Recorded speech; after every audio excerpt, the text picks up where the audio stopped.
Welcome along, good evening. So, yesterday we had this.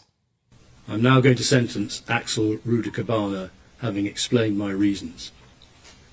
On counts 1 to 3 murder, I sentence him to custody for life, with a minimum term which he must serve in custody of 52 years. Rudakubana being sentenced there for the Southport massacre. Then this happened. Tory leader Kemi Badenoch called for a change in the law to allow under-18s to face a whole-life tariff. And then today we had this. The technicality of the whole-life sentences, I think it's important to know that the last government did reduce it to 18 in line with international law after the Manchester Arena bombings, and that still stands. There are a range of other aspects of law, of agencies who have failed in this case to step in. OK, so it's the United Nations, is it? Is that what it is? It's their fault, the United Nations? OK, well, that is strange, because then also today, the Prime Minister, Keir Starmer, appeared to suggest that any current plans to change the law wouldn't exist. So no current plans to change the law on whole-life orders for under-18s. Right, so that, to me, looks a little bit like a domestic decision, doesn't it? Because the Prime Minister appears unwilling to ever deviate from international law. The Defence Secretary did, however, decline to rule out changing the law, said that the Prime Minister has made it clear that nothing is off the table. It's also worth noting that both the judges and government's position is that Rudakubana is very unlikely to ever be released from prison. But one father of one of the victims reportedly said Axel Rudakubana should rot in jail. So I think it would be interesting to see if they would have preferred the monster who was just a few days away from his 18th birthday was given a whole life tariff. Maybe Starmer could take that into consideration. Hey, look, after all, he released this statement yesterday. He said that what happened in Southport was an atrocity. It was one of the most harrowing moments in our country's history. He said he stands with the families. Well, it's a good statement. Some may say it's slightly undermined by the fact that he attended a drinks party with celebrities at Downing Street shortly after laying a wreath for the Southport victims. But I'm sure it was simply a pre-arranged drinks event, Prime Minister. Surely it was. And, hey, he's got to juggle various commitments. But I think we should have a conversation as a country now about whether people under the age of 18 should be given whole-life orders. The Bolger killers are prime candidates. John Venables was sent back to prison for child porn, for example. And why was he ever let out? Britain's youngest female double murderer, Lorraine Thorpe, was 15 when she killed her father and another woman. Can she ever be rehabilitated? She didn't just kill Rosalind Hunt, she tortured her and found violence funny. There's loads of these people. Are we too soft? I mean, Starmer wanted 16-year-olds to vote, didn't he?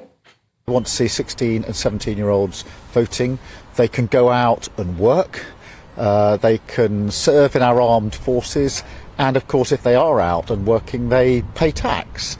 And therefore, they should have a say over how the money they're paying in is being used. So, yes, I want to see that vote for 16 and 17-year-olds. So, why shouldn't 15, 16 or 17-year-olds face a full life order for the very worst crimes?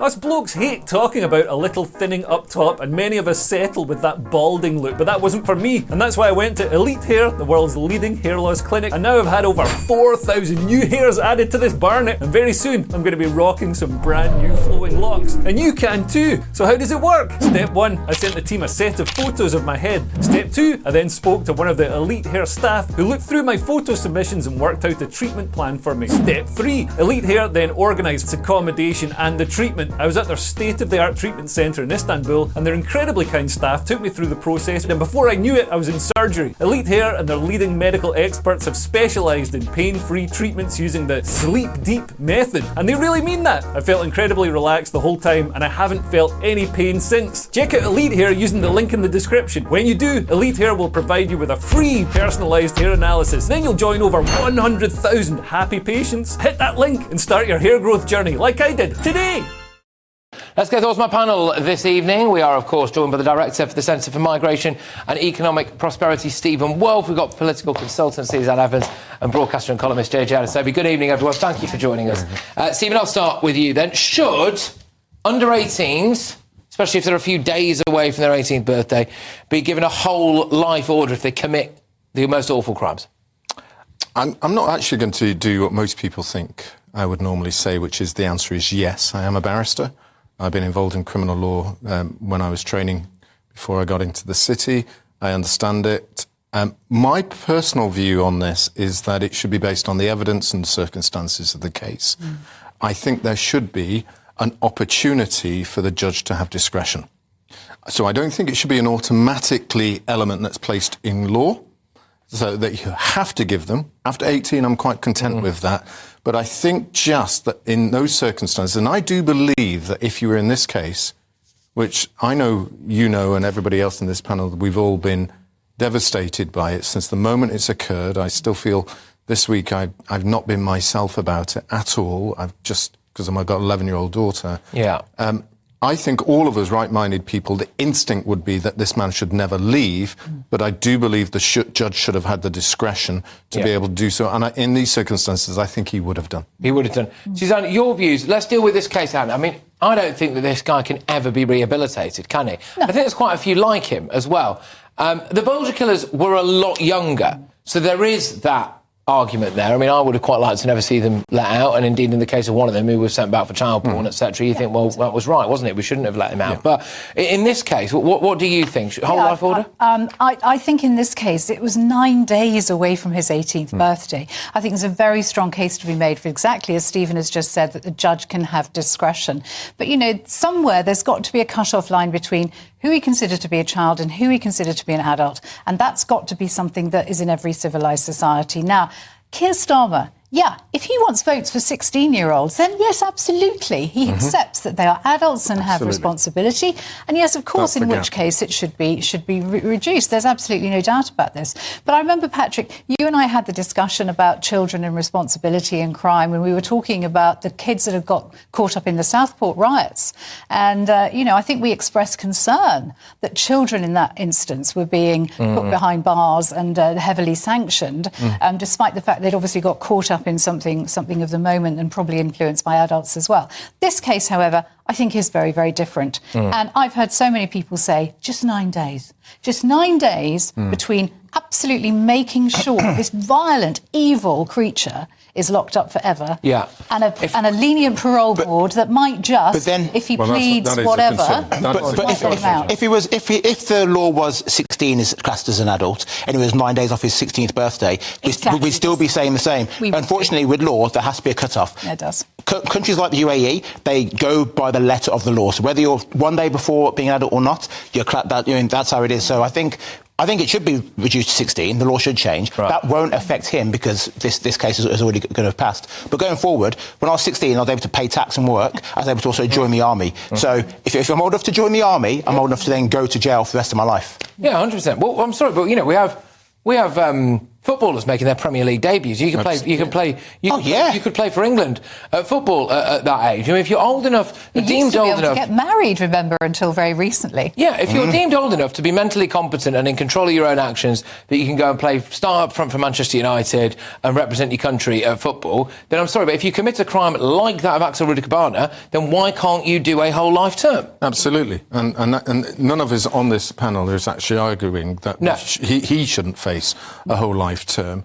I'm just saying that we should give the judges the options which are denied. And I find it ridiculous. I mean, you showed that clip from our Justice Minister suggesting that it's the UN that is preventing us from being able to implement this in our own law. Nonsense. But Starmer won't deviate from international law. Starmer thinks that international law is absolutely 100% supreme, which I think a lot of people in this country wish he didn't have that view, that he would prioritise whatever we think is best here. He's waiting for Klaus Schwab to tell him what to do from Davos. He probably already had a good conversation over a glass of champagne. No doubt. Keep doing the job. Wasn't it under Cameron when we deviated from European law and they said the EU said prisoners must be able to get the vote, and Cameron said, nah, we're not giving prisoners the vote. Absolutely. We can decide when we don't want to follow. The ECHR through, and it took us a lot of work to be able to do that. The very question that I've been saying is looking at what Trump has done, deciding that he's going to pull out of the Green Deal and pull out of the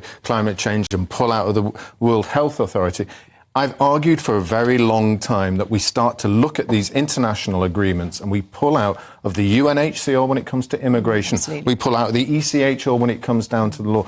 Change the circumstances because they're being abused. And if there is an argument that the UN is stopping us from having this, then we pull out of that But too. there isn't. I don't think in law the UN can I stop just this. don't I think this is an excuse. Yeah. And I think it's just an excuse. That is. Do you think you should look at it, though? Do you think we should look at changing that law? Yes. Yeah. Either he has to look at changing the law and saying 16-year-olds from now on who commit these kind of crimes can be put in jail for the rest of their life, or he has to look at the law and say 16-year-olds are no longer classed as adults. Yeah. Until you're 18 years old, you can't work and you can't get taxed. You can't have it both ways. Well, look, later on in the show, I'm going to be Absolutely. talking to top cop Peter Blexley about what we think Axel Rudakubana's life is going to be like behind bars. Hell. And, well, yes, Absolute to say the hell. least, I would have thought. But just quickly on this, there's a report that's come out in the last few hours by the BBC. It was retweeted and quoted by our fellow presenter here, Tom Harwood.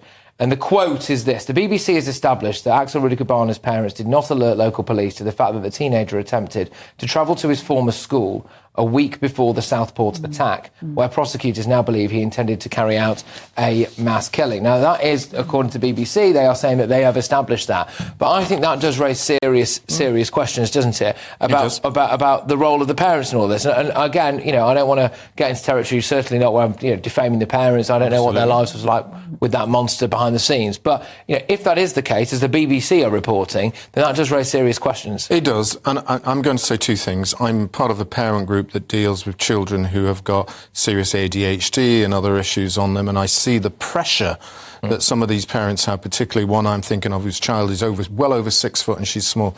It's very, very difficult. But in circumstances like this, let's look at the law without casting aspersions on this.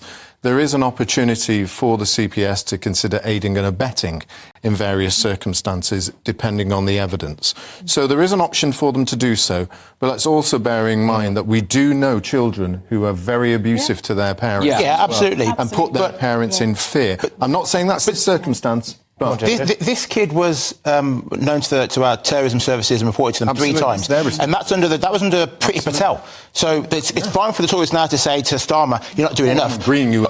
Under the Tories, they did nothing about him. Absolutely. Well, And also, obviously, as we know, he was referred to the authorities on dozens of occasions. But if they couldn't do anything, Exactly. the parents had given up. And it's these kind of conversations, exactly how we've just kind of landed there, which is that, well, the Tories have been in power 14 years, they didn't do anything. Labour have come in now, they've made a bit of a Horlicks of it, to say the least. I think you see some of the other big breaking news that happened earlier today, which is that Reform now top a major national poll for the first time. And in my view, it's exactly because of these conversations. You can say what you like about Nigel Farage or any of those people, but they've got clean hands when it comes to actual things that happened in Britain.